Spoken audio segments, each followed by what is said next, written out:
ਆਵਾਜ਼ ਦੀ ਦੁਨੀਆ ਦੇ ਇਸ ਸਫ਼ਰ ਦੇ ਵਿੱਚ ਤੁਹਾਡੀ ਹਮਸਫ਼ਰ ਹੈ ਸਿਮਰਨ ਅਕਸ। ਆਓ ਸੁਣਦੇ ਹਾਂ ਜਸਵੀਰ ਸਿੰਘ ਰਾਣਾ ਦੀ ਕਹਾਣੀ ਘੁੰਗਰੂ ਕਥਾ। ਹੋਈ ਅੱਲਾ, ਮੈਂ ਮਰ ਜਾਵਾਂ, ਕਿਆ ਹੁਸਨ ਹੈ। ਸ਼ੀਸ਼ਾ ਵੇਖ ਕੇ ਮੈਂ ਹੇਠਲਾ ਬੁੱਲ ਟੁੱਕਿਆ, ਨਖਰੇ ਦੇ ਨਾਲ ਨੱਕ ਵੱਟਿਆ। ਮੇਰੀ ਨੱਥ ਮਛਲੀ ਕੰਬ ਉੱਠੀ। ਮੈਂ ਸ਼ੀਸ਼ੇ ਨੂੰ ਅੱਖ ਮਾਰੀ, ਕਿਉਂ ਵੇ ਮੋਇਆ, ਦੱਸ ਨਾ ਮੈਂ ਕੌਣ ਆ। ਪਰ ਉਹ ਬੋਲਿਆ ਨਹੀਂ। ਮਰ ਜਾਣਾ ਮਰਦਾਂ ਦੇ ਵਾਂਗ ਚੁੱਪ ਕਰ ਗਿਆ। ਮੈਂ ਕਿੰਨਾ ਚਿਰ ਔਰਤਾਂ ਦੇ ਵਾਂਗ ਉਹਦੇ ਵੱਲ ਵੇਖਦੀ ਰਹੀ। ਜਦੋਂ ਨਾ ਬੋਲਿਆ ਮੈਂ ਤਾੜੀ ਮਾਰੀ, ਆਏ ਹਾਏ, ਜਾ ਪਰੇ, ਤੂੰ ਵੀ ਤੇ ਉਹੀ ਨਿਕਲਿਆ। ਆਪਣਾ ਹੁਸਨ ਵੇਖ ਕੇ ਮੇਰੀ ਆਪਣੀ ਭੁੱਬ ਨਿਕਲ ਗਈ। ਮੈਂ ਲਾਲ ਚੂੜੀਆਂ ਦੇ ਵੱਲ ਦੇਖਣ ਲੱਗ ਪਈ। ਵਾਲਾਂ ਦੀ ਲੱਟ ਮੇਰੇ ਮੱਥੇ ਤੇ ਆ ਡਿੱਗੀ। ਮੈਂ ਗੁੱਟ ਤੇ ਬੰਨੀ ਘੁੰਗਰੂਆਂ ਵਾਲੀ ਖੰਮਣੀ ਚੁੰਮ ਲਈ। ਅੱਗ ਲੱਗਣੀ ਸੂਟ ਦੇ ਨਾਲ ਜਮਾਂ ਮੇਲ ਖਾਂਦੀ ਸੀ। ਮੇਰਾ ਅੱਖਾਂ ਦੇ ਵੱਲ ਧਿਆਨ ਗਿਆ। ਉਫ, ਇਹ ਹੰਝੂ। ਮੇਰਾ ਕਜਲਾ ਗੱਲਾਂ ਤੋਂ ਦੀ ਵਹਿ ਤੁਰਿਆ। ਮੈਂ ਦੋਵਾਂ ਹੱਥਾਂ ਦੇ ਨਾਲ ਆਪਣਾ ਮੂੰਹ ਲੁਕੋ ਲਿਆ। ਮੂੰਹ ਲੁਕਾਉਣ ਦੇ ਨਾਲ ਪਛਾਣ ਨਹੀਂ ਲੁਕਦੀ ਹੁੰਦੀ ਰੀਨਾ। ਇਹਨਾਂ ਦਾ ਸਾਹਮਣਾ ਕਰ। ਮੈਨੂੰ ਮੀਨਾ ਮਹੰਤ ਦੀ ਚਪੇੜ ਯਾਦ ਆ ਗਈ। ਜਦੋਂ ਮੈਂ ਪਹਿਲੀ ਵਾਰ ਆਪਣਾ ਮੂੰਹ ਲੁਕੋਇਆ, ਉਹਨੇ ਮੇਰੇ ਚਪੇੜ ਕੱਢ ਮਾਰੀ ਸੀ। ਮੈਂ ਹੌਲੀ ਹੌਲੀ ਮੂੰਹ ਨੰਗਾ ਕੀਤਾ, ਤਿਰਛੀ ਅੱਖ ਦੇ ਨਾਲ ਸ਼ੀਸ਼ੇ ਦੇ ਵੱਲ ਝਾਕੀ। ਮੈਂ ਕਿਹਾ, ਗੱਲਾਂ ਤਾਂ ਵੇਖ, ਇਹ ਸ਼ੀਸ਼ਾ ਵੀ ਨਾ ਮਰਦਾਂ ਦਾ ਹੀ ਬਣਾਇਆ ਹੋਇਆ। ਇਹਨੇ ਤੈਨੂੰ ਕੁਝ ਨਹੀਂ ਦੱਸਣਾ। ਤੂੰ ਆਪਣੇ ਪੈਰਾਂ ਦੇ ਵੱਲ ਦੇਖ। ਮੰਜੀ ਤੇ ਬੈਠਾ ਹਾਜੀ ਮੇਰੇ ਪੈਰੀਂ ਬੰਨੇ ਘੁੰਗਰੂਆਂ ਦੇ ਵੱਲ ਹੱਥ ਕੱਢਣ ਲੱਗ ਪਿਆ। ਪਾਨ ਚੱਬੀ ਜਾਂਦਾ ਉਹ ਕਦੋਂ ਦਾ ਮੇਰੀਆਂ ਹਰਕਤਾਂ ਵੇਖੀ ਜਾਂਦਾ ਸੀ। ਅਸੀਂ ਅਜੀਬ ਹਾਲਤ ਦੇ ਵਿੱਚੋਂ ਲੰਘ ਰਹੇ ਸਾਂ। ਹਰਾਮੀ ਰੱਬ ਨੇ ਸਾਡੇ ਨਾਲ ਬੜੀ ਮਾੜੀ ਕੀਤੀ। ਸਭ ਕੁਝ ਅਧੂਰਾ ਅਧੂਰਾ ਜਿਹਾ ਬਣਾ ਛੱਡਿਆ। ਸਾਡੇ ਵਿੱਚੋਂ ਨਾ ਕੋਈ ਔਰਤ ਸੀ ਤੇ ਨਾ ਕੋਈ ਮਰਦ। ਉਂਝ ਸਾਡੀ ਦੇਹ ਦੇ ਵਿੱਚ ਔਰਤ ਵੀ ਵਸਦੀ ਸੀ ਤੇ ਮਰਦ ਵੀ। ਨਹੀਂ ਰੀਨਾ, ਆਪਣੇ ਅੰਦਰ ਕੁਝ ਨਹੀਂ ਵਸਦਾ। ਪਾਨ ਚੱਬਦਾ ਚੱਬਦਾ ਹਾਜੀ ਦੰਦ ਪੀਹਣ ਲੱਗ ਪਿਆ। ਜਦੋਂ ਮੈਂ ਨਾ ਹਟੀ, ਉਹਨੇ ਪਾਨ ਲਿਬੜੀ ਥੁੱਕ ਦੀ ਪਿਚਕਾਰੀ ਉਹ ਮਾਰੀ। ਉਹਦਾ ਨਖਰਾ ਵੇਖ ਕੇ ਮੈਂ ਤੜਪ ਉੱਠੀ। ਰੁਕ ਜਾ ਹਾਜੀ, ਹੁਣ ਹੋਰ ਨਾ ਬੋਲੀ। ਮੈਂ ਬੋਲ ਰਹੀ ਹਾਂ। ਮੇਰੀ ਗੱਲ ਸੁਣ ਕੇ ਉਹ ਵੱਟ ਖਾ ਗਿਆ, ਉੱਠ ਕੇ ਅੰਦਰ ਚਲਿਆ ਗਿਆ। ਮੈਂ ਬਾਹਰ ਨੂੰ ਤੁਰੇ ਜਾਂਦੇ ਜੈਲੇ ਵਾਂਗ ਉਹਦੀ ਪਿੱਠ ਨੂੰ ਵੇਖਦੀ ਰਹੀ। ਪਰ ਨਾ ਉਹ ਪਰਤਿਆ ਤੇ ਨਾ ਜੈਲਾ। ਜੇ ਕਿਤੇ ਮੈਂ ਜਾਣਦੀ ਹੁੰਦੀ, ਜੈਲੇ ਨੂੰ ਕਦੇ ਨਾ ਛੇੜਦੀ। ਮੈਂ ਤੇ ਮਜ਼ਾਕ ਹੀ ਕੀਤਾ ਸੀ ਨਾ। ਵੇ ਜਾ ਪਰੇ, ਉਹੀ ਰਿਹਾ ਨਾ ਨਚਾਰ ਦਾ ਨਚਾਰ। ਕੀ ਪਤਾ ਸੀ ਉਹ ਇੰਨਾ ਟੁੱਟਿਆ ਪਿਆ ਸੀ। ਅੱਗ ਲੱਗਣੀ ਗੱਲ ਵੀ ਕੋਈ ਖਾਸ ਨਹੀਂ ਸੀ। ਨਹੀਂ, ਗੱਲ ਤਾਂ ਖਾਸ ਹੀ ਹੋਈ ਸੀ। ਮੈਂ ਇੱਥੇ ਖੜੀ ਸੀ ਸ਼ੀਸ਼ੇ ਦੇ ਅੱਗੇ, ਜਿਸ ਵਕਤ ਉਹ ਆਇਆ ਜੈਲਾ। ਹੁਣ ਸਾਰੀ ਮਰ ਜਾਣਾ ਦੇਵ ਮਿਸਤਰੀ ਦੀ ਗੱਲ ਦੱਸਣ ਲੱਗ ਪਿਆ। ਅੱਗੋਂ ਵੀ ਦੱਸਦਾ ਰਹਿੰਦਾ ਸੀ, ਮੈਂ ਕੋਈ ਧਿਆਨ ਨਾ ਦਿੱਤਾ। ਮੋਟੀ ਜੀ ਗੱਲ ਸੁਣਦੀ ਰਹੀ, ਪਰ ਉਹਦੀ ਗੱਲ ਬਰੀਕ ਸੀ, ਸੂਈ ਦੇ ਵਾਂਗ ਚੁੱਭ ਗਈ। ਉਹ ਤੜਪ ਉੱਠਿਆ, ਮੈਨੂੰ ਧੱਕਾ ਮਾਰਿਆ ਤੇ ਆਪ ਸ਼ੀਸ਼ਾ ਵੇਖਣ ਲੱਗ ਪਿਆ। ਮੈਂ ਖੜੀ ਉਹਦੇ ਵੱਲ ਦੇਖਦੀ ਰਹੀ। ਜੈ ਖਾਣੀ ਦਾ ਅਜੀਬ ਜਿਹੀਆਂ ਹਰਕਤਾਂ ਕਰੀ ਜਾਂਦਾ। ਕਦੇ ਸਿਰ ਤੇ ਵਾਲਾਂ ਦਾ ਜੂੜਾ ਕਰ ਲੈਂਦਾ, ਕਦੇ ਗੁੱਤ ਕਰ ਲੈਂਦਾ, ਕਦੇ ਚੁੰਨੀ ਲੈਣ, ਕਦੀ ਪਰਨਾ ਬੰਨਣ ਲੱਗ ਪੈਂਦਾ। 2 ਕੁ ਮਿੰਟ ਸ਼ੀਸ਼ਾ ਵੇਖਦਾ, ਫਿਰ ਕਾਂਟਾ ਬਦਲ ਦਿੰਦਾ। ਟੂਟੀ ਤੋਂ ਮੂੰਹ ਧੋਂਦਾ, ਪਰਨੇ ਦੇ ਨਾਲ ਸਾਫ਼ ਕਰਦਾ, ਫਿਰ ਗੁੱਤ ਕਦੀ ਜੂੜਾ ਕਰਨ ਲੱਗ ਪੈਂਦਾ। ਕੀ ਕਮਲ ਮਾਰ ਰਿਹਾ ਸੀ? ਮੈਂ ਕਮਲ ਮਾਰਦੇ ਵੇਖ ਕੇ ਉਹਨੂੰ ਧੱਕਾ ਮਾਰਿਆ। ਜਾ ਪਰੇ ਵੇ, ਉਹੀ ਰਿਹਾ ਨਾ। ਰੀਨਾ, ਤੂੰ ਵੀ ਮੈਨੂੰ? ਲੋਕਾਂ ਦਾ ਧੱਕਿਆ ਉਹ ਮੇਰਾ ਧੱਕਾ ਸਹਾਰ ਨਾ ਸਕਿਆ। ਪਰਨੇ ਦੇ ਨਾਲ ਅੱਖਾਂ ਪੂੰਝਦਾ ਬਾਹਰਲਾ ਗੇਟ ਲੰਘ ਗਿਆ। ਮੈਂ ਭੱਜ ਕੇ ਬੀਹੀ 'ਚ ਗਈ। ਕਿੰਨੀਆਂ ਆਵਾਜ਼ਾਂ ਮਾਰੀਆਂ, ਜੈਲਿਆ, ਉਹ ਜੈਲਿਆ ਮੁੜਾ, ਉਹ ਜ਼ਾਲਮਾ ਗੱਲ ਤੇ ਸੁਣ ਮੇਰੀ। ਜਾ, ਨਾ ਮੁੜ ਪਾਪੀਆ, ਜਾ। ਮੈਂ ਸ਼ੀਸ਼ੇ ਵੱਲ ਵੇਖ ਕੇ ਜੀਭ ਕੱਢੀ, ਨੱਕ ਵੱਟਿਆ, ਤਾੜੀਆਂ ਮਾਰਦੀ ਬਾਹਰ ਆ ਗਈ। ਵਿਹੜੇ ਦੇ ਵਿੱਚ ਆ ਕੇ ਧਰਤੀ ਤੇ ਅੱਡੀ ਮਾਰੀ। ਘੁੰਗਰੂ ਛਣਕ ਉੱਠੇ। मैं गौन लग पई, घुंघरू की तरह वजता ही रहूं मैं, घुंघरू की तरह। कभी इस पग में कभी उस पग में बंधता ही रहूं मैं। अंदरों बाहर नूं आउंदा होया हाजी भी गौन लग पिया। मेरी अड्डी, ओदी ताड़ी, मेरे घुंघरू, ओदे बोल, सानू जिवें कोई कमल जिहा चढ़ गया। घुंघरू की तरह, घुंघरू की तरह, घुंघरू की तरह। मैं हाजी दे नाल पागलां दे वांग नच्चण लग पई। मन विच जैला जैला करदी पता नहीं किन्नी कु देर नचदी रही। जदों सुरत आई डुब जानी धरती घुम रही सी। मैनू चक्कर चढ़ पिया। हफिया होया हाजी मंजी ते जा डिग्या। ओनू अख मार के मैं कंध दे नाल जा लगी। कुछ पल खड़ोती रही, फिर हौली हौली हेठां बैठ गई। बैठण सार मेरी अख बाहर जा लड़ी। कोई रब दा बंदा गेट खड़का रिहा सी। शायद जैला परत आया सी। मर जानी शरारत दी मारी मैं फिर छेड़ बैठी। इस घर दा गेट खड़काउण दी लोड़ नहीं सोहणिया, आ जा अंदर। तू कौन है? हरामी कोका पंडित तुरिया आ रिहा सी ਤਾਂ ਉਹ ਮੰਦਰ ਦਾ ਪੁਜਾਰੀ, ਪਰ ਦਫੇ ਹੋਣੇ ਨੂੰ ਪੁੱਠੀ ਆਦਤ ਸੀ। ਉਹ ਮੁੰਡਿਆਂ ਨੂੰ ਸੁਹਾਗ ਰਾਤ ਮਨਾਉਣ ਦੀਆਂ ਗੱਲਾਂ ਦੱਸਦਾ। ਉਹਦੇ ਕੋਲ ਕੋਕ ਸ਼ਾਸਤਰ ਸੀ, ਉਹ ਚੋਂ ਪੜ ਕੇ ਦੱਸਦਾ। ਮੁੰਡਿਆਂ ਨੇ ਉਹਦਾ ਨਾਮ ਕੋਕਾ ਪੰਡਿਤ ਧਰ ਲਿਆ ਸੀ। ਹਾਂ ਪੰਡਿਤਾ, ਫਿਰ ਸਾਡੇ ਬਾਰੇ ਕੀ ਕਹਿੰਦਾ ਤੇਰਾ ਰਾਮ ਰਾਜ? ਮੰਜੀ ਤੋਂ ਉੱਠਦਾ ਹੋਇਆ ਹਾਜੀ ਅੱਖ ਨਾਲ ਕੁਰਸੀ ਦਾ ਇਸ਼ਾਰਾ ਕਰਦਾ ਹੋਇਆ ਬੈਠ ਗਿਆ। पंडित प्राहुणा बन के बैठ गया। चिट्टे वाल, हरामी अखां, गल राम नाम दा परना, तिलक माला। मेरे वाल औंतरा जिहा वेख के मूंह साफ करन लग पिया। ओदी धोती वाल वेख के मैं टिचर मारी। हाय हाय वे पंडिता, मैं मर जा, लिया फिर खोल धोती। राम राम राम रीना, राम राम राम। मेरी रमज समझ के मर जाना थुक सिटन लग पिया। मैनू अग लग उठी। मैं ताड़ी मारी, उठ के कोल जा रही। पखंडी दी बोदी फड़ के ओदियां अखां विच झाकण लग पई। ना गल सुन मर जाणिया, जे तेरा धर्म साडी थां नहीं दुआ सकदा, फेर भला राम दी गंगा मैली क्यों करदा फिरदा?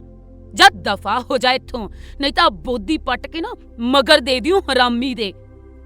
मेरा गुस्सा वेख के पापी डर गया। ਉਹਨੇ ਧੋਤੀ ਸੰਭਾਲੀ ਤੇ ਗੇਟ ਵੱਲ ਨੂੰ ਤੁਰ ਪਿਆ। ਮੈਂ ਉਹਦੇ ਸਿਰ ਵਿੱਚ ਠੋਲਾ ਮਾਰਿਆ, ਉਹ ਕੱਚਾ ਜਿਹਾ ਹੋ ਗਿਆ। ਜਦੋਂ ਗੇਟ ਕੋਲ ਪਹੁੰਚਿਆ, ਧਰਤੀ ਤੇ ਅੱਡੀ ਮਾਰ ਹਾਜੀ ਨੇ ਤਾੜੀ ਮਾਰੀ। ਆਖੇ ਧਰਮ ਦਾ ਠੇਕੇਦਾਰ, ਗੱਲਾਂ ਦੇਖ ਮਖਿਆ। ਉਹ ਕਿਹੜੀ ਗਲੀ ਜਿੱਥੇ ਰੀਨਾ ਨਹੀਂ ਖਲੀ? ਸਾਥੋਂ ਭਲਾ ਕੀ ਭੁੱਲਿਆ? ਜਿਹੜੀ ਗੱਲ ਪਿੱਛੇ ਉਹ ਜੈਲੇ ਨੂੰ ਮਗਰ ਲਾਈ ਫਿਰਦਾ ਸੀ, ਉਹੀ ਗੱਲ ਮੈਨੂੰ ਆਖਣ ਲੱਗ ਪਿਆ। ਉਹਨੂੰ ਮੇਰੀ ਸੋਹਣੀ ਸੂਰਤ ਭਾ ਗਈ ਸੀ। ਇੱਕ ਦਿਨ ਮੈਂ ਮੰਦਰ ਵਾਲੀ ਬੀਹੀ ਚੋਂ ਲੰਘੀ ਜਾਂਦੀ ਸਾਂ ਤੇ ਭੱਜ ਕੇ ਬਾਹਰ ਆ ਗਿਆ। ਮੈਨੂੰ ਕਹਿੰਦਾ, ਤੈਨੂੰ ਭਲਾ ਹਿਜੜਾ ਕੌਣ ਕਹਿ ਦੂ? ਰੀਨਾ, ਤੂੰ ਤਾਂ ਕੁੜੀਆਂ ਨੂੰ ਵੀ ਮਾਤ ਪਾਉਣੀ ਐ। ਅੱਛਾ, ਫਿਰ ਮੈਨੂੰ ਘਰੇ ਵਸਾ ਲੈ ਜਾਨੀ। ਮੇਰੀ ਗੱਲ ਸੁਣ, ਪਖੰਡੀ ਮੰਦਰ 'ਚ ਜਾ ਵੜਿਆ। ਸਾਲਾ ਪਾਪੀ ਆਦਮੀ, ਆਖਿਰ ਸਾਡਾ ਵੀ ਕੋਈ ਦੀਨ ਇਮਾਨ ਹੈ। ਕੋਕਾ ਪੰਡਤੀ ਧਰਮ ਵੇਖ ਕੇ ਮੈਨੂੰ ਰਾਮ ਕਥਾ ਯਾਦ ਆ ਗਈ। ਇਹ ਮੈਨੂੰ ਮੀਨਾ ਮਹੰਤ ਨੇ ਸੁਣਾਈ ਸੀ। ਉਹ ਕਹਿੰਦੀ, ਜਦੋਂ ਰਾਮ ਚੰਦਰ ਜੀ 14 ਸਾਲ ਦਾ ਬਨਵਾਸ ਕੱਟਣ ਲਈ ਘਰੋਂ ਤੁਰੇ, ਉਹਨਾਂ ਦੇ ਪਿੱਛੇ ਲੋਕਾਂ ਦੀ ਵੱਡੀ ਭੀੜ ਤੁਰ ਪਈ। ਜਦੋਂ ਰਾਮ ਜੀ ਜੰਗਲ 'ਚ ਪ੍ਰਵੇਸ਼ ਕਰਨ ਲੱਗੇ, ਉਹਨਾਂ ਕਿਹਾ, ਨਰ ਨਾਰੀ ਵਾਪਸ ਪਰਤ ਜਾਣ। ਗੱਲ ਸੁਣ ਕੇ ਸਾਰੇ ਨਰ ਨਾਰੀ ਵਾਪਸ ਪਰਤ ਗਏ, ਪਰ ਭੀੜ ਵਿੱਚ ਕੁਝ ਸਾਡੇ ਵਰਗੇ ਲੋਕ ਵੀ ਸਨ। ਉਹ ਨਾ ਨਰ ਸਨ ਤੇ ਨਾ ਨਾਰੀ, ਉਹ ਉੱਥੇ ਹੀ ਖੜੋਤੇ ਰਹੇ। ਮੀਨਾ ਕਹਿੰਦੀ, ਜਦੋਂ ਰਾਮ ਜੀ 14 ਸਾਲ ਦਾ ਬਨਵਾਸ ਕੱਟ ਕੇ ਵਾਪਸ ਪਰਤੇ, ਉਹਨਾਂ ਮਹੰਤ ਲੋਕਾਂ ਨੂੰ ਉੱਥੇ ਖੜੋਤੇ ਵੇਖਿਆ। ਉਹਨਾਂ ਦੀਆਂ ਦੇਹਾਂ ਦੇ ਉੱਤੇ ਘਾਹ ਫੂਸ ਉਗਾਇਆ ਸੀ। ਸ਼੍ਰੀ ਰਾਮ ਨੇ ਉਹਨਾਂ ਨਾਲ ਆਪਣਾ ਅੰਗੂਠਾ ਛੁਆਇਆ ਦੇਹਾਂ ਨੂੰ ਘਾਹ ਫੂਸ ਤੋਂ ਮੁਕਤ ਕੀਤਾ। ਪ੍ਰਭੂ ਨੇ ਉਹਨਾਂ ਨੂੰ ਵਰ ਦਿੱਤਾ ਕਿ ਅੱਜ ਤੋਂ ਬਾਅਦ ਤੁਸੀਂ ਲੋਕਾਂ ਦੀਆਂ ਖੁਸ਼ੀਆਂ ਮੰਗੋਗੇ। ਖੁਸ਼ੀ ਦੇ ਮੌਕੇ ਕੋਈ ਵੀ ਤੁਹਾਨੂੰ ਵਧਾਈ ਦੇਣ ਤੋਂ ਨਾ ਨਹੀਂ ਕਰੇਗਾ। ਹੁਣ ਤਾਂ ਸਾਰੀ ਦੁਨੀਆ ਹੀ ਨਾ ਕਰਦੀ ਹੈ ਰੀਨਾ। ਇੱਕ ਦਿਨ ਨੱਚ ਨੱਚ ਕੇ ਥੱਕਿਆ ਪਿਆ ਜੈਲਾ ਰਾਮ ਨਾਮ ਸਤ ਕਰਨ ਲੱਗ ਪਿਆ ਸੀ। ਮੈਂ ਉਹਦੀ ਗੱਲ ਸੁਣ ਕੇ ਸੋਚੀ ਪੈ ਗਈ। ਰਾਮਲੀਲਾ ਵੇਖਣ ਵਾਲੀ ਦੁਨੀਆ ਕਿੰਨੀ ਲੁੱਚੀ ਹੋ ਗਈ ਸੀ। ਡੁੱਬ ਜਾਣੀ ਵੇਖਣ ਸੁਣਨ ਨੂੰ ਰਾਮ ਕਥਾ ਆਉਂਦੀ, ਪਰ ਮਨ ਦੇ ਵਿੱਚ ਜੈਲੇ ਦੀ ਲੀਲਾ ਚੱਲ ਰਹੀ ਹੁੰਦੀ। ਵੇਖ ਤਾਂ ਸਹੀ ਉੱਥੇ ਕੀ ਹੁੰਦਾ ਸੀ। ਰਾਮ ਬਸ ਹੋਈ ਮੈਂ ਇੱਕ ਦਿਨ ਰਾਮਲੀਲਾ ਵੇਖਣ ਚਲੀ ਗਈ। ਥਾਣੇ ਬਾਹਰ ਅੱਗੇ ਵੇਲੀ ਪਈ ਥਾਂ ਉੱਪਰ ਸਟੇਜ ਲੱਗੀ ਹੋਈ ਸੀ। ਮੈਂ ਲੋਕਾਂ ਦੀ ਭੀੜ 'ਚ ਜਾ ਖੜੋਤੀ। ਆਰਤੀ ਤੋਂ ਬਾਅਦ ਜਦੋਂ ਰਾਮ ਸੀਤਾ ਦਾ ਪ੍ਰਸੰਗ ਸ਼ੁਰੂ ਹੋਇਆ, ਲੋਕਾਂ ਦੀ ਭੀੜ ਖਿੰਡਣੀ ਸ਼ੁਰੂ ਹੋ ਗਈ। ਅੱਧੀ ਦੁਕਾਨਾਂ ਅੱਗੇ ਬਣੀਆਂ ਹੋਈਆਂ ਚੌਂਕੜੀਆਂ ਤੇ ਜਾ ਬੈਠੀ, ਅੱਧੀ ਸੜਕਾਂ ਉੱਪਰ ਘੁੰਮਣ ਲੱਗ ਪਈ। ਮੰਤਰੀ ਜੀ, ਗਾਣੇ ਵਾਲੀ ਕੋ ਪੇਸ਼ ਕੀਆ ਜਾਏ। ਜਿਉਂ ਹੀ ਸਟੇਜ ਦੇ ਉੱਪਰ ਪ੍ਰਸੰਗ ਬਦਲਿਆ, ਰਾਵਣ ਬਣੇ ਹੋਏ ਦੁਰਗੇ ਹਲਵਾਈ ਦੀ ਬਾਂਹ ਹਵਾ ਦੇ ਵਿੱਚ ਲਹਿਰਾਈ। ਸਪੀਕਰ ਦੇ ਵਿੱਚ ਬਿਜਲੀ ਗਿਰਾਨੇ ਮੈਂ ਹੂੰ ਆਈ ਗੀਤ ਵੱਜਣ ਲੱਗ ਪਿਆ।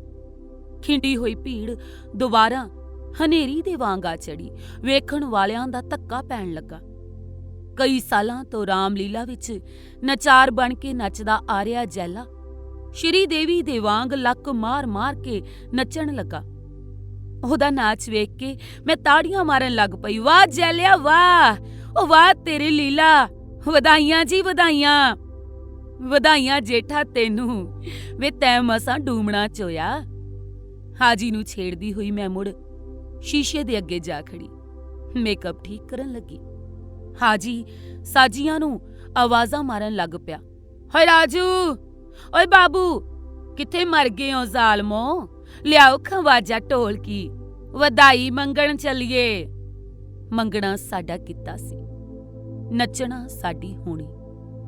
ਜੇਕਰ ਨਾ ਨੱਚਦੇ ਥਕਾਵਟ ਨਹੀਂ ਸੀ ਹੁੰਦੀ, ਅੱਗ ਲੱਗਣਾ ਪੈਸਾ ਨਹੀਂ ਸੀ ਬਣਦਾ। ਜੈਲੇ ਵਾਂਗ ਪੈਸਾ ਹੀ ਤਾਂ ਨਚਾਉਂਦਾ ਸੀ। ਜਿਹੜੀ ਵੀ ਕਮਾਈ ਹੁੰਦੀ ਸਾਰੀ ਗੁਰੂ ਨੂੰ ਲਿਜਾ ਕੇ ਦੇਣੀ ਪੈਂਦੀ। ਜੇ ਕੋਈ ਮਾੜੀ ਕਿਸਮਤ ਵਾਲਾ ਨਾ ਦਿੰਦਾ, ਨੰਗੀ ਪਿੱਠ ਤੇ ਗਰਮ ਚਿਮਟੇ ਪੈਂਦੇ ਸਨ। ਚਮੜੀ ਉੱਧੜ ਜਾਂਦੀ, ਨੀਲ ਪੈ ਜਾਂਦੇ। ਇਹਦੇ ਨਾਲੋਂ ਤਾਂ ਥਕਾਵਟ ਚੰਗੀ ਸੀ ਨਾ। ਨੱਚ ਨੱਚ ਕੇ ਦੇਹ ਥੱਕ ਜਾਂਦੀ, ਬੀਹੀਆਂ 'ਚ ਫਿਰਦਿਆਂ ਦੀ ਰੂਹ ਅੱਕ ਜਾਂਦੀ, ਚੜੀ ਲੱਥੀ ਦੀ ਸੁਰਤ ਕੋਈ ਨਾ ਰਹਿੰਦੀ। ਵੇ ਹਾਜੀ, ਬਿਮਲਾ ਨੂੰ ਸੁਰਤ ਆਈ ਕਿ ਨਹੀਂ? ਵੇ ਉਠਾਲ ਖਾਂ ਚੰਦਰੀ ਨੂੰ। ਕਜਲੇ ਦੀ ਧਾਰ ਤਿੱਖੀ ਕਰਦੀ ਹੋਈ ਮੈਂ ਹਾਜੀ ਨੂੰ ਆਵਾਜ਼ ਮਾਰਨ ਲੱਗ ਪਈ। ਹੋ ਤੇ ਕਦੋਂ ਦੀ ਉੱਠੀ ਬੈਠੀ ਐ? ਤੇਰਾ ਹੀ ਫੈਸ਼ਨ ਨਹੀਂ ਮੁੱਕਦਾ, ਫੈਸ਼ਨਾ ਪਿੱਟੀ ਦਾ। ਹਾਜੀ ਦੀ ਗੱਲ ਸੁਣ ਕੇ ਮੈਂ ਸਿਰ ਨੂੰ ਝਟਕਾ ਦਿੱਤਾ। ਕੰਜਰੀ ਗੁੱਤ ਘੁੰਮ ਕੇ ਛਾਤੀ ਨਾਲ ਆ ਵੱਜੀ। ਉਹਦੀ ਡੋਰੀ ਠੀਕ ਕਰਦੀ ਹੋਈ ਮੈਂ ਬਿਮਲਾ ਦੇ ਵੱਲ ਝਾਕੀ।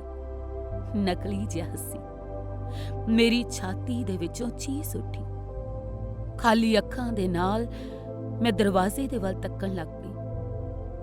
ਆਏ ਹਾਏ ਨੀ, ਮੈਂ ਮਰ ਜਾਵਾਂ। ਕਿਹਨੂੰ ਉਡੀਕਦੀ ਰਹਿਨੀ ਐ ਚੰਦਰੀਏ?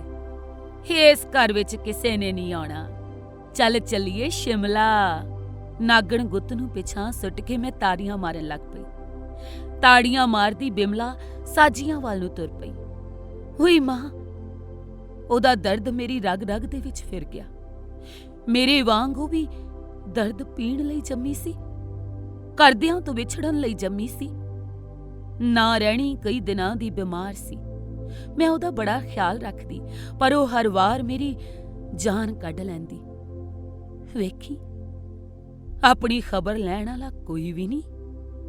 ਡੇਰੇ ਵਿਚਲੀ ਸੁਣ ਮੈਨੂੰ ਖਾ ਰਹੀ ਹੈ ਰੀਨਾ। ਹਾਲਤ ਮੇਰੀ ਵੀ ਇਹ ਸੀ। ਜਿਸ ਵਕਤ ਮੈਂ ਇਕੱਲੀ ਹੁੰਦੀ, ਡੇਰੇ ਵਿਚਲੀ ਸੁਣ ਮੇਰੀ ਦੇਹ ਨੂੰ ਚੜ੍ਹਨ ਲੱਗਦੀ, ਮੇਰੀ ਰੂਹ ਸੁੰਨ ਹੋਣ ਲੱਗਦੀ। ਮੈਂ ਪਾਗਲਾਂ ਦੇ ਵਾਂਗ ਉੱਠਦੀ ਤੇ ਸ਼ੀਸ਼ੇ ਦੇ ਅੱਗੇ ਜਾ ਖੜਦੀ, ਉਹਦੇ ਨਾਲ ਗੱਲਾਂ ਕਰਨ ਲੱਗਦੀ। ਜਦੋਂ ਮਰ ਜਾਣਾ ਨਾ ਬੋਲਦਾ, ਮੈਨੂੰ ਬੜੀ ਖਿਝ ਉੱਠਦੀ। ਖਿਝ ਨਾ ਮੇਰੀ ਭੈਣ, ਮੂੰਹ ਤੇ ਹਾਸਾ ਲਿਆ। ਮਾੜਾ ਜਿਹਾ ਨਖਰੇ ਨਾਲ ਤੁਰ, ਡੁੱਬ ਜਾਣੀਏ। ਬਿਮਲਾ ਨੂੰ ਖੁਸ਼ ਕਰਨ ਲਈ ਮੈਂ ਲੱਕ ਮਾਰ-ਮਾਰ ਕੇ ਤੁਰਨ ਲੱਗੀ, ਪਰ ਉਹਦੀ ਥੱਕੀ ਹੋਈ ਤੋਰ ਦੇ ਵਿੱਚ ਨਖਰਾ ਨਾ ਆਇਆ। ਤੀਜੀ ਵਾਰ ਤੀਜੀ ਥਾਂ ਵਿਕਣ ਦਾ ਦਰਦ ਉਹਦੀ ਤੋਰ ਦੇ ਵਿਚਲਾ ਨਖਰਾ ਖਾ ਗਿਆ ਸੀ। ਟਿੱਕੀ ਰਾਤ ਵਿੱਚ ਉਹ ਅਕਸਰ ਦੱਸਣ ਲੱਗ ਪੈਂਦੀ, ਪਹਿਲੀ ਵਾਰ ਮੈਨੂੰ ਕਾਲੀ ਮਹੰਤ ਰਾਜਸਥਾਨ ਲੈ ਗਿਆ। ਉਸ ਵਕਤ ਮੇਰੀ ਉਮਰ ਫੁੱਲ ਭਰ ਸੀ। ਉਹਨੇ ਹੀ ਮੈਨੂੰ ਨੱਚਣਾ ਸਿਖਾਇਆ। ਮੈਂ 10 ਸਾਲ ਉਹਨੂੰ ਕਮਾਈ ਕਰਕੇ ਦਿੰਦੀ ਰਹੀ ਤੇ ਬਾਅਦ 'ਚ ਉਹਨੇ ਮੈਨੂੰ 1.25 ਲੱਖ 'ਚ ਲਵਲੀ ਮਹੰਤ ਦੇ ਕੋਲ ਵੇਚ ਦਿੱਤਾ। ਉਹ ਮੈਨੂੰ ਮੋਗੇ ਵੱਲ ਲੈ ਆਇਆ। ਕਈ ਸਾਲ ਮੈਂ ਉਸ ਨਾਲ ਵਧਾਈ ਮੰਗਣ ਜਾਂਦੀ ਰਹੀ ਤੇ ਇੱਕ ਰਾਤ ਉਹਨੇ ਵੀ ਮੈਨੂੰ ਸ਼ੀਰਾ ਤਾਜੀ ਦੇ ਕੋਲ ਵੇਚ ਦਿੱਤਾ। ਹਾਏ ਹਾਏ ਵੇ ਤੇਰਾ ਕੱਖ ਨਾ ਰਹੇ ਪਾਪੀਆ। ਮੇਰਾ ਹੁੰਗਾਰਾ ਸੁਣ ਕੇ ਉਹ ਰੋਣ ਲੱਗ ਪੈਂਦੀ। ਜਿਸ ਦਿਨ ਹਰਾਮੀ ਤਾਜੀ ਨੇ ਕਿਹਾ, ਬਿਮਲਾ ਮੈਂ ਤੇਰਾ ਗੁਰੂ ਆ, ਚੇਲੇ ਕਦੇ ਗੁਰੂ ਦਾ ਹੁਕਮ ਨਹੀਂ ਮੋੜਦੇ। ਆਪਣੇ ਕੁਨਬੇ 'ਚ ਅਸਲੀ ਚੇਲਾ ਉਹੀ ਹੁੰਦਾ ਜਿਹਨੂੰ ਮੁੱਲ ਤਾਰ ਕੇ ਖਰੀਦਿਆ ਹੋਵੇ। ਇਸ ਲਈ ਹੁਣ ਤੂੰ ਗੰਗਾ ਨਗਰ ਕਮਲਾ ਮਹੰਤ ਕੋਲ ਚਲੀ ਜਾਵੀਂ। ਮੈਂ ਤੈਨੂੰ ਉਹਦੇ ਕੋਲੇ 3 ਲੱਖ 'ਚ ਵੇਚ ਦਿੱਤਾ। ਜ਼ਾਲਮ ਦੀ ਗੱਲ ਸੁਣ ਕੇ ਮੈਂ ਉਹਦੇ ਢਿੱਡ 'ਚ ਟੱਕਰ ਮਾਰੀ ਰੀਨਾ। ਉਹ ਤਾਂ ਖਾ ਗਿਆ। ਉਹਨੇ ਗਰਮ ਕੀਤਾ ਚਿਮਟਾ ਚੁੱਕ ਲਿਆ ਤੇ ਪਾਪੀ ਉਦੋਂ ਤੱਕ ਮੇਰੀ ਪਿੱਠ ਤੇ ਮਾਰਦਾ ਰਿਹਾ ਜਦੋਂ ਤੱਕ ਮੈਂ ਬੇਸੁਰਤ ਹੋ ਕੇ ਡਿੱਗ ਨਾ ਪਈ ਰੀਨਾ। ਆਪਣੀ ਦਰਦ ਕਹਾਣੀ ਸੁਣਾਉਂਦੀ ਬਿਮਲਾ ਅੰਦਰ ਅੱਗ ਮੱਚਣ ਲੱਗ ਪੈਂਦੀ ਸੀ। ਮੈਂ ਤਾਂ ਮੱਚਦੀ ਅੱਗ ਦੇ ਕੋਲਿਆਂ ਤੇ ਵੀ ਨੱਚ ਲੈਣਾ ਰੀਨਾ। ਅੱਗ ਨਾਲ ਮੱਚੇ ਪੈਰਾਂ ਦਾ ਦਰਦ ਲੁਕਾਉਂਦਾ ਹੋਇਆ ਜੈਲਾ ਠੰਡਾ ਹੋ ਜਾਂਦਾ ਸੀ। ਉਹ ਮੱਚਦੀ ਅੱਗ ਦੇ ਕੋਲਿਆਂ ਉੱਪਰ ਨੱਚਣ ਦੇ ਲਈ ਦੂਰ ਦੂਰ ਤੱਕ ਮਸ਼ਹੂਰ ਸੀ। ਜਦੋਂ ਕੋਈ ਹਰਾਮੀ ਆਖਦਾ ਨਾ, ਨੱਚਦਾ ਕਾਹਦਾ ਸਹੁਰਾ, ਉਹੀ ਅੱਗ ਲਾ ਦਿੰਦਾ। ਮੈਂ ਕਾਹਨੂੰ ਨੱਚਦਾ ਪਾਪੀਆ, ਇਹ ਤਾਂ ਮੇਰੀ ਕਿਸਮਤ ਨਚਾਉਂਦੀ ਹੈ। ਦੰਦਾਂ ਹੇਠ ਜੀਭ ਲੈ ਕੇ ਉਹ ਅੱਲਾ ਅੱਲਾ ਕਰਨ ਲੱਗ ਪੈਂਦਾ। ਅੱਲਾ ਉਸ ਉੱਪਰ ਵੱਧ ਮਿਹਰਬਾਨ ਸੀ ਥੋੜਾ। ਇੰਨਾ ਸੁਨੱਖਾ, ਗੋਰਾ ਚਿੱਟਾ ਰੰਗ, ਲੰਬੇ ਕਾਲੇ ਵਾਲ, ਤਰਾਸ਼ਿਆ ਬਦਨ, ਸ਼ਰਾਬੀ ਅੱਖਾਂ ਵਿੱਚ ਕਜਲਾ ਪਾ ਕੇ ਉਹ ਲੱਕ ਮਾਰ-ਮਾਰ ਤੁਰਦਾ। ਸ਼ੇਵ ਕਰਵਾ ਕੇ ਮਰ ਜਾਣਾ ਜਮਾਂ ਹੀ ਕੁੜੀ ਲੱਗਦਾ। ਜਿਹੜੀ ਬੀਹੀ 'ਚੋਂ ਲੰਘਦਾ ਕੋਈ ਨਾ ਕੋਈ ਛੇੜ ਹੀ ਲੈਂਦਾ। ਕਿਵੇਂ ਆ ਭਾਬੀ? ਵੇ ਠੀਕ ਆ ਅੱਗ ਲੱਗਣਿਆ। ਅੱਖ ਮਾਰ ਕੇ ਤੇ ਲੱਕ ਮਾਰਦਾ ਹੋਇਆ ਉਹ ਬੀਹੀ 'ਚ ਅੱਗੇ ਤੁਰ ਪੈਂਦਾ। ਨੀ ਲੱਕ ਹਿੱਲੇ ਮਜਾਜਣ ਜਾਂਦੀ ਦਾ। ਬਿਮਲਾ ਨੂੰ ਖੁਸ਼ ਕਰਨ ਲਈ ਮੈਂ ਜੈਲੇ ਵਾਂਗ ਤੁਰਨ ਲੱਗ ਜਾਂਦੀ। ਮਰ ਜਾਣੀ ਹੱਸ ਪਈ ਤੇ ਮੇਰਾ ਰੋਣਾ ਨਿਕਲ ਗਿਆ। ਮੈਂ ਭੱਜ ਕੇ ਪਿਸ਼ਾਬ ਕਰਨ ਜਾ ਵੜੀ। ਜਦੋਂ ਆਈ, ਮੋਇਆ ਹਾਜੀ ਤਾਂਗਾ ਜੋੜੀ ਖੜਾ ਸੀ। ਪਿਛਲੀ ਸੀਟ ਤੇ ਰਾਜੂ ਤੇ ਬਾਬੂ ਢੋਲਕੀ ਵਾਜਾ ਚੁੱਕੀ ਬੈਠੇ ਸਨ। ਅਗਲੀ ਸੀਟ ਤੇ ਬਿਮਲਾ ਬੈਠੀ ਸੀ। ਮੈਂ ਛਾਲ ਮਾਰ ਕੇ ਉਹਦੇ ਨਾਲ ਜਾ ਬੈਠੀ। ਹਾਏ ਨੀ ਮਰ ਗਈ ਮਾਂ, ਬਿਮਲਾ ਨੇ ਚੀਕ ਮਾਰੀ। ਬੈਠਣ ਲੱਗਿਆ ਮੈਥੋਂ ਉਹਦਾ ਪੈਰ ਮਿੱਧਿਆ ਗਿਆ ਸੀ। ਮੈਂ ਉਹਨੂੰ ਜੱਫੀ ਪਾ ਲਈ। ਪੈਰ ਬਚਾ ਕੇ ਰੱਖਿਆ ਕਰ ਮੇਰੀ ਜਾਨ, ਆਪਣੇ ਤਾਂ ਦੁਨੀਆ ਤੇ ਪੈਰ ਹੀ ਨਹੀਂ ਲੱਗਦੇ। ਉਹ ਚੱਲ ਬੱਕੀਏ, ਬਿਮਲਾ ਨੇ ਪੈਰ ਪਲੋਸਦੇ ਹੋਏ ਹਾਜੀ ਨੇ ਘੋੜੀ ਦੀ ਪਿੱਠ ਤੇ ਛਾਂਟਾ ਮਾਰਿਆ। ਵੇ ਹੌਲੀ ਮਾਰ ਜ਼ਾਲਮਾ, ਇਹ ਵੀ ਤੇ ਆਪਣੀ ਵਰਗੀ ਐ।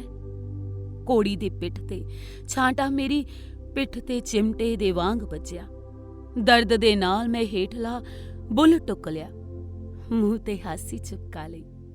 ਨਜ਼ਰਾਂ ਸੜਕ ਵੱਲ ਕਰਕੇ ਸਿੱਧੀ ਹੋ ਬੈਠੀ। ਤਾਂਗਾ ਬਾਗੜੀਆਂ ਵੱਲ ਨੂੰ ਦੌੜੀ ਜਾ ਰਿਹਾ ਸੀ।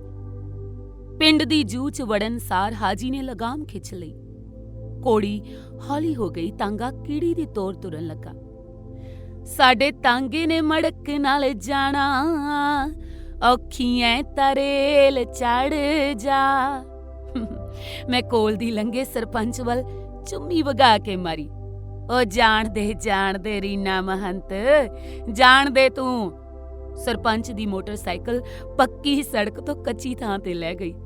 ਹਾਏ ਹਾਏ ਵੇ ਸਰਪੰਚਾ, ਜਾਣਦੇ ਆਂ ਅਸੀਂ ਤਾਂ ਸਭ ਕੁਛ, ਤੂੰ ਹੀ ਨਹੀਂ ਸਾਨੂੰ ਜਾਣਿਆ।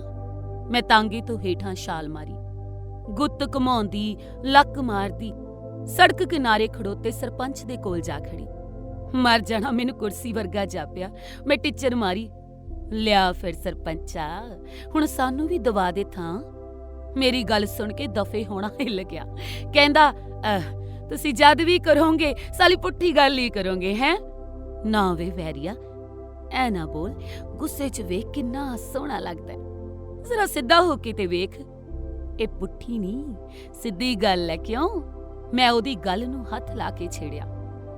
ਕਿਹੜਾ ਜੈਲਾ ਦੱਸਦਾ ਸੀ ਵੀ ਆ ਸਰਪੰਚ ਜਿਹਦੀ ਵੀ ਜਨ ਜਾਂਦਾ ਉੱਥੇ ਪੈਸੇ ਦੇਣ ਦੇ ਬਹਾਨੇ ਮੇਰੀਆਂ ਗੱਲਾਂ ਨੂੰ ਹੱਥ ਲਾਲਾ ਛੇੜੀ ਜਾਂਦਾ ਹੁੰਦਾ। ਮੇਰੀ ਗੱਲ ਸੁਣ ਕੇ ਹਰਾਮੀ ਭੜਕ ਪਿਆ।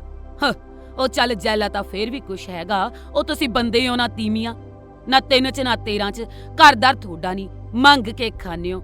ਨਵੀਂ ਉਹ ਗੱਲ ਅਖੇ ਥਾਂ ਦਵਾ ਦੇ, ਕੱਲ ਨੂੰ ਕਹੋਗੇ ਸਾਡੇ ਨਾਲ ਆਪਣੇ ਮੁੰਡੇ ਕੁੜੀਆਂ ਵਿਆਹ ਦੇ ਹੈਂ। ਲਿਆ ਵਿਆਹ ਦੇ ਫੇਰ, ਤੁਹਾਡੇ ਨਾਲੋਂ ਤਾਂ ਚੰਗੇ ਆ, ਕਿਸੇ ਨੂੰ ਜੰਮਣ ਤੋਂ ਪਹਿਲਾਂ ਤਾਂ ਨਹੀਂ ਮਾਰਦੇ ਅਸੀਂ। ਮੈਂ ਵੀ ਤਾਂ ਖਾ ਗਈ। ਬਿਮਲਾ ਨੇ ਮੇਰੀ ਬਾਂਹ ਫੜ ਲਈ। ਹਾਜੀ ਵੀ ਕੋਲ ਆ ਖੜਿਆ। ਸਰਪੰਚ ਪੂਰਾ ਕੁੱਤੇ ਦਾ ਵੱਢਿਆ ਹੋਇਆ ਸੀ। ਉਹ ਕੀ ਕਹਿੰਦੇ ਆ, ਮਰ ਜਾਣਾ, MLA ਦਾ ਬੰਦਾ ਸੀ। ਸਾਨੂੰ ਲੱਗ ਗਿਆ ਅੱਖਾਂ ਕੱਢਣ। ਉਹ ਦੇਖ ਮਹੰਤਾ, ਜਿਹੜਾ ਕੰਮ ਕਰਨਾ ਓ ਕਰਕੇ ਤੁਰਦੇ ਬੜੋ, ਐਵੇਂ ਨਾ ਸਮਾਜਿਕ ਕੰਮਾਂ 'ਚ ਲੱਤ ਅੜਾਇਆ ਕਰ। ਕਿਤੇ ਹੋਰ ਹੀ ਨਾ ਕੀ ਵੇ, ਕੀ ਕਿਤੇ ਹੋਰ ਹੀ ਹੈ। ਸਾਡਾ ਵੀ ਜਿਉਣ ਨੂੰ ਜੀ ਕਰਦਾ, ਅਸੀਂ ਵੀ ਉਹੀ ਕਰਤਾਰ ਦੇ ਘੜੇ ਆ। ਇਹ ਕੀ ਗੱਲ ਹੋਈ ਭਲਾ, ਅਖੇ ਤੁਹਾਡੀ ਥਾਂ ਹੀ ਨਹੀਂ। ਮੈਂ ਸਰਪੰਚ ਦੀਆਂ ਅੱਖਾਂ ਵਿੱਚ ਅੱਖਾਂ ਪਾ ਕੇ ਮਰ ਜਾਣੇ ਨੂੰ 4-5 ਅੱਖਾਂ ਮਾਰੀਆਂ। ਉਹ ਦੰਦ ਪੀ ਕੇ ਰਹਿ ਗਿਆ। ਮੋਟਰਸਾਈਕਲ ਨੂੰ ਮਾਰੀ ਕਿੱਕ ਤੇ ਹੋ ਗਿਆ। ਕਹਿੰਦਾ ਸਾਰੀ ਥਾਂ ਤੇ ਸਾਡਾ ਕਬਜ਼ਾ, ਗੱਲਾਂ ਦੇਖ ਮਖਿਆ। ਹਾਜੀ ਮੈਨੂੰ ਵਧਾਈ ਵਾਲੇ ਘਰ ਨੂੰ ਖਿੱਚਣ ਲੱਗ ਪਿਆ। ਗੁੱਤ ਘੁਮਾਉਂਦੀ ਹੋਈ ਮੈਂ ਉਹਦੇ ਆਲੇ ਦੁਆਲੇ ਹੋ ਗਈ। ਘਰਾਂ ਅੱਗੇ ਖੜੀਆਂ ਔਰਤਾਂ ਓਪਰੀਆਂ ਝਾਕ ਰਹੀਆਂ ਸਨ। ਜਵਾਕਾਂ ਨੇ ਖੇਡਣਾ ਛੱਡ ਦਿੱਤਾ ਤੇ ਸਾਡੇ ਦੁਆਲੇ ਇਕੱਠ ਕਰ ਲਿਆ। ਮੈਂ ਸਾਰਿਆਂ ਵੱਲ ਜੀਭ ਕੱਢ ਕੇ ਅੱਗੇ ਲੱਗ ਤੁਰੀ। ਹਾਜੀ, ਬਿਮਲਾ, ਰਾਜੂ ਤੇ ਬਾਬੂ ਮੇਰੇ ਪਿੱਛੇ ਲੱਗ ਤੁਰੇ। ਮੈਂ ਤਾੜੀਆਂ ਮਾਰਦੀ ਉੱਡੀ ਹੋਈ ਜਾ ਰਹੀ ਸੀ। ਇੱਕ ਘਰ ਅੱਗੇ ਖੜੀਆਂ ਔਰਤਾਂ ਵਿੱਚੋਂ ਆਵਾਜ਼ ਆਈ, ਨਹੀਂ ਵੇਖੋ ਨੀ, ਕਿੰਨਾ ਸੋਹਣਾ ਹਿਜੜਾ, ਕੁੜੀਆਂ ਨੂੰ ਵੀ ਮਾਤ ਪਾਉਂਦਾ ਜੈ ਵੱਡਾ। ਪਤਾ ਨਹੀਂ ਰੱਬ ਨੇ ਕਾਹਦੀ ਸਜ਼ਾ ਲਾਈ ਐ। ਨੀ ਸਜ਼ਾ ਕਾਹਦੀ, ਇਹ ਤਾਂ ਕਰਮਾਂ ਦੀ ਖੱਟੀ ਐ। ਗੁਲਾਬੀ ਚੁੰਨੀ ਵਾਲੀ ਔਰਤ ਜੈਲੇ ਦੇ ਵਾਂਗ ਬੋਲ ਰਹੀ ਸੀ। ਜੈਲਾ ਔਰਤਾਂ ਦੇ ਵਾਂਗ ਬੋਲਦਾ ਸੀ। ਜਿਸ ਦਿਨ ਉਹ ਵਿਆਹ ਲਾ ਕੇ ਆਉਂਦਾ, ਸਜਿਆ ਸਜਾਇਆ ਮੇਰੇ ਕੋਲ ਆ ਵੜਦਾ। ਮੈਂ ਉਹਦੀ ਲੀਰਾਂ ਪਾ ਕੇ ਉਭਾਰੀ ਹੋਈ ਅੰਗੀ ਵੱਲ ਵੇਖ ਹੱਸਣ ਲੱਗਦੀ। ਉਹ ਅੰਗੀ 'ਚੋਂ ਨੋਟ ਕੱਢ ਵਿਖਾਉਣ ਲੱਗਦਾ। ਵੇਖ ਰੀਨਾ, ਇਹ ਤੇ ਆਪਣੇ ਕਰਮਾਂ ਦੀ ਖੱਟੀ ਐ। ਜਿਸ ਵਕਤ ਨਿਕਰਮਾ 150 ਦਾ ਨੋਟ ਕੱਢਦਾ, ਮੈਂ ਉਹਦੇ ਵੱਲ ਝਪਟ ਪੈਂਦੀ ਤੇ ਉਹ ਛਾਲ ਮਾਰ ਕੇ ਪਰਾਂ ਜਾ ਖੜਦਾ। ਮੈਂ ਉਹਦੀ ਚੁੰਨੀ ਧੂ ਲੈਂਦੀ। ਉਹ ਹੱਸਣ ਲੱਗਦਾ। ਲਾ ਲੈ ਚੁੰਨੀ, ਲਾ ਕੇ ਕੀ ਕਰੇਂਗੀ? ਚੁੰਨੀ ਲਾਉਣ ਨਾਲ ਕਿਹੜਾ ਮੇਰੀ ਇੱਜ਼ਤ ਲੈ ਜਾਣੀ ਐ, ਤੇ ਤੇਰੀ ਇੱਜ਼ਤ ਬਣਨੀ ਵੀ ਨਹੀਂ। ਵਿਆਹ ਫੜ ਚੁੰਨੀ, ਮੈਂ ਕੀ ਕਰਨੀ ਆ? ਮੋਇਆ ਨਾ ਹੋਵੇ ਤਾਂ ਮੈਂ ਤਾਂ ਸ਼ਗਨਾਂ ਦਾ ਨੋਟ ਮੰਗਦੀ ਆ। ਕਿਤੇ ਕੋਈ ਸ਼ਗਨ ਹੀ ਪੈ ਜਾਵੇ। ਮੇਰੀ ਗੱਲ ਸੁਣ ਕੇ ਉਹ ਨਜ਼ਦੀਕ ਆ ਜਾਂਦਾ। ਇੱਕ ਹੱਥ ਨਾਲ ਚੁੰਨੀ ਫੜਦਾ, ਦੂਜੇ ਨਾਲ ਅੰਗੀ ਦੇ ਵਿੱਚੋਂ 100 ਦਾ ਨੋਟ ਕੱਢ ਕੇ ਉੱਚੀ ਬਾਂਹ ਕਰ ਲੈਂਦਾ। ਵੇਖ, ਐ ਮਿਲਦੇ ਨੇ ਨੋਟ। ਸਾਲੇ 2 ਕੋਡੀ ਦੇ ਬੰਦੇ ਹੁੰਦੇ ਨੇ। ਨੋਟ ਵਿਖਾ ਕੇ ਮੈਨੂੰ ਲੁੱਚੇ ਇਸ਼ਾਰੇ ਕਰਨਗੇ। ਕੋਈ ਮੇਰੇ ਨਾਲ ਖਹਿ ਲੰਘੂ, ਕੋਈ ਲੱਤ 'ਚ ਲੱਤ ਅੜਾ ਕੇ ਭੰਗੜਾ ਪਾਊ। ਜਦੋਂ ਮੈਂ ਨੋਟ ਫੜਨ ਲੱਗਦਾ, ਅਗਲਾ ਨੋਟ ਵਾਲੀ ਬਾਂਹ ਉੱਚੀ ਕਰ ਲੈਂਦਾ। ਮੈਂ ਝਪਟਾਂ ਮਾਰਨ ਲੱਗਦਾ, ਬਾਂਹ ਹੋਰ ਉੱਚੀ ਹੋ ਜਾਂਦੀ ਐ। ਕਿਤੇ ਸੌਖਾ ਪਿਆ, 20 ਛਾਲਾਂ ਮਾਰ ਕੇ ਮਸਾਂ ਨੋਟ ਮਿਲਦਾ। ਲੈ ਫੜ, ਤੂੰ ਵੀ ਲੈ ਲੈ। ਆਜੋ ਪਿੱਛੇ ਚੱਲੀਏ ਓਏ, ਮਾਸਟਰ ਕੇ ਨੱਚਣਗੇ, ਉੱਥੇ ਵੇਖੋਗੇ। ਸਾਡੇ ਪਿੱਛੇ ਤੁਰੀ ਆ ਰਹੀ ਜਵਾਕਾਂ ਦੀ ਡਾਰ ਮੈਨੂੰ ਚੰਗੀ ਲੱਗ ਰਹੀ ਸੀ। ਓਏ ਮੂਲਾ ਦੇਖੋ ਓਏ, ਕਿੰਨਾ ਸੋਹਣਾ ਓਏ। ਜਿਉਣ ਜੋਗਾ ਇੱਕ ਛੋਟਾ ਜਿਹਾ ਬੋਲਿਆ। ਖੜ ਜਾ, ਤੇਰੀ ਮਾਂ ਨੂੰ ਲੈ ਜਾਣ ਚੋਰ। ਇੱਧਰ ਆ, ਤੈਨੂੰ ਦੱਸਾਂ। ਮੈਂ ਭੱਜ ਕੇ ਉਹਨੂੰ ਫੜ ਲਿਆ। ਜਵਾਕਾਂ ਦੀ ਡਾਰ ਪਰਾਂ ਨੂੰ ਭੱਜ ਗਈ ਤੇ ਉਹ ਰੋਣ ਲੱਗ ਪਿਆ। ਮੈਂ ਉਹਨੂੰ ਗੋਦੀ ਦੇ ਵਿੱਚ ਚੁੱਕ ਲਿਆ। ਰੋ ਨਾ ਰਾਜਿਆ, ਤੇਰਾ ਕੋਈ ਕਸੂਰ ਨਹੀਂ। ਪਰ ਜੇ ਅੱਗੇ ਤੋਂ ਬੋਲਿਆ ਨਾ, ਆ ਤੋ ਜੀ ਨਾ ਪੱਟ ਕੇ ਤੇਰੀ ਹੱਥ 'ਚ ਫੜਾ ਦੂੰ ਮੈਂ। ਇੱਕ ਚੁੰਮੀ ਲੈ ਕੇ ਮੈਂ ਜਵਾਕ ਦੀ ਨੀਕਰ ਲਾ ਕੇ ਨਾਲ ਦੀ ਨਾਲ ਉਤਾਂਹ ਕਰ ਦਿੱਤੀ। ਦਰਾਂ ਵਿੱਚ ਖੜੋਤੀਆਂ ਔਰਤਾਂ ਖੁਸ਼ ਹੋ ਗਈਆਂ। ਜਵਾਕਾਂ ਤੇ ਹਾਸੜ ਮਚ ਗਈ। ਮੇਰੀ ਗੋਦੀ ਵਾਲਾ ਮੁੰਡਾ ਉੱਤਰ ਕੇ ਗੋਲੀ ਦੇ ਵਾਂਗ ਭੱਜਿਆ ਤੇ ਉੱਚੀ ਉੱਚੀ ਹੱਸਦੀ ਮੈਂ ਅਗਾਂਹ ਨੂੰ ਤੁਰ ਪਈ। ਜਿਸ ਘਰ ਅੱਗੇ ਬਾਂਦਰ ਵੇਲ ਬੰਨੀ ਹੋਈ ਸੀ, ਸਾਡੀ ਟੋਲੀ ਉੱਥੇ ਰੁਕ ਗਈ। ਤਾੜੀਆਂ ਵੱਜਣ ਲੱਗ ਪਈਆਂ। ਤੁਸੀਂ ਸੁਣ ਰਹੇ ਹੋ ਜਸਵੀਰ ਸਿੰਘ ਰਾਣਾ ਜੀ ਦੀ ਕਹਾਣੀ ਘੁੰਗਰੂ ਕਥਾ। ਆਵਾਜ਼ ਸਿਮਰਨ ਅਕਸ। ਇਸ ਕਹਾਣੀ ਦਾ ਦੂਸਰਾ ਪਾਰਟ ਤੁਸੀਂ ਸੁਣ ਸਕੋਗੇ ਘੁੰਗਰੂ ਕਥਾ ਪਾਰਟ 2 ਦੇ ਵਿੱਚ।